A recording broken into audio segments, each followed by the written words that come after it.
काय लोक पहिली थोडी यायची, काय लोक म्हणायचे आम्हाला 1 नंबरचा फरक पडला, काय लोक म्हणायचे आम्ही एवढं करतोय आम्हाला फरक नाही. त्यावेळी महाराजांना एक गोष्ट विचारल्या आणि ते सगळ्या देवस्थानला लागू त्या माऊली, की मोराळच सांगत नाही आपण कुठल्याही देवाला जावा, पण त्याचं उत्तर भगवंतांनी दिलंय. का फरक पडत नाही, काय लोकांना पडतून काय लोकांना फरक पडत नाही असं का, की प्रश्न परमेश्वरांना विचारलाय आणि त्यांनी उत्तर काय दिलं हे आपण सगळ्यांनी ध्यानात ठेवा. त्यावेळी भगवंतांनी सांगितलं जो ज्या श्रद्धेनं येईल त्या श्रद्धेनं मी त्याला देतो. चुकतं का देवाचं?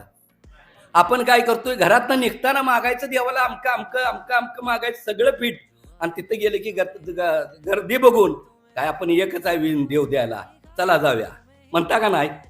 देव आपल्यासाठी काय बसलेला, आणि तिथंच आपलं चुक. अंतकरण शुद्ध ठेवा, मागा कुठलंही देव द्यायला बसली ती घ्यायला बसल्याला मन स्वच्छ ठेवा आणि निर्मळ मनानं मागा. परमेश्वर कुठलंही तुमचं देव असू द्या, कुलदेवता असू द्या, तिथं जाऊन अंतकरणातनं मागा. देव द्यायला बसली ती भाव चांगलं ठेवा.